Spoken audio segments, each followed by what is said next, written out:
Dr. Robb Kelly believes in people. And when we walk side by side with each other, when we look and see the person, we understand the addiction. People, my primary purpose today is to help another human being, whether that be a $5,000 donation so they can buy a car to take the kids to school, or whether that be my time. It's whatever it takes. I mean, 30% of my working time is pro bono and giving advice and financially helping people, spiritually helping people, talking at universities, talking with soldiers for PTSD. If I'm not giving back on a daily basis, what am I doing here?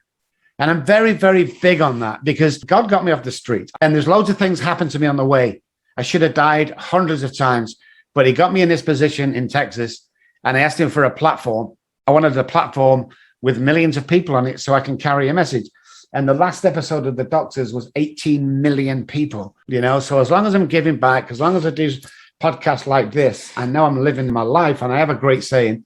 And it came to me one night when I was homeless, when I saw this family inside a house that was warm and they were having Christmas lunch. I used to dream of that type of life. And it is, I'm living the dream instead of dreaming of living today.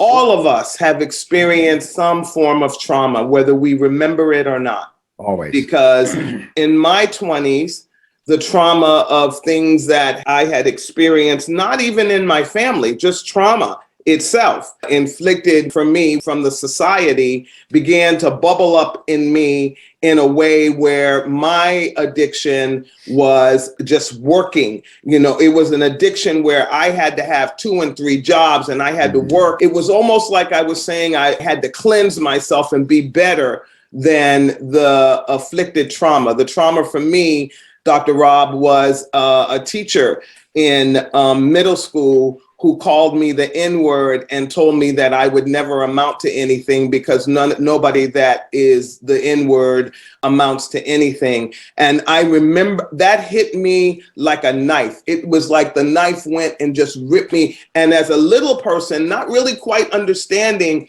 what the heck she was talking about, but knowing what I saw on her face, which was such disdain, I held that in my body, in my brain, in my heart. And it made me get into bad relationships that I thought, were love, but weren't love. And one of them got abusive. And it wasn't until I went back and dealt with that trauma. Yeah. And that's what people don't realize, Michelle, is they used to say big T's and small T's in trauma. There's no such thing. It's all big T's. Yeah. You know, someone can say something to you. PTSD can start right there with that sentence or that word, because everything we hear or see sticks in our brain. It's always there. Everything we've actually gone through is filed away in the subconscious brain. So all we need is something to trigger that off. Now, if I'm being told what you were being told, I never amount to anything, then that's going to stick in my thought pattern. And when my neural pathways, most of mine were self-sabotaging. I didn't like myself. I hated myself. I never fit in. You know, that's my go-to place anytime. So with conversations, especially of our peers like teachers, we take that in. And you will notice from that sentence that you will have suffered with friendships, with relationship, with trust issues, you know, with abandonment, with shame, with fear, with remorse, with guilt. All that stuff's tied into that one sentence.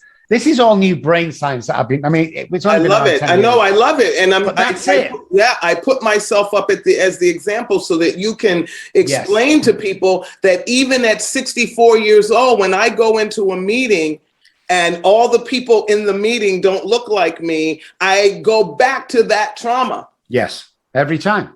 So what we have to ask ourselves is how much damage have that done before you went back and worked on that? We call that the scene of the crime.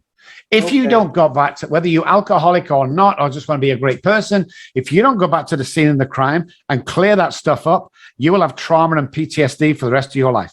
And you will have an unhappy life. You see, what happens is we go through life, we get a bit of confidence, then you walk in that room, or somebody says something about a teacher, and you automatically go back. That neural pathway will take you straight back to that little girl that was being preached by this no good teacher who was ignorant. Yes. And it all starts again. It's crazy how people don't understand that.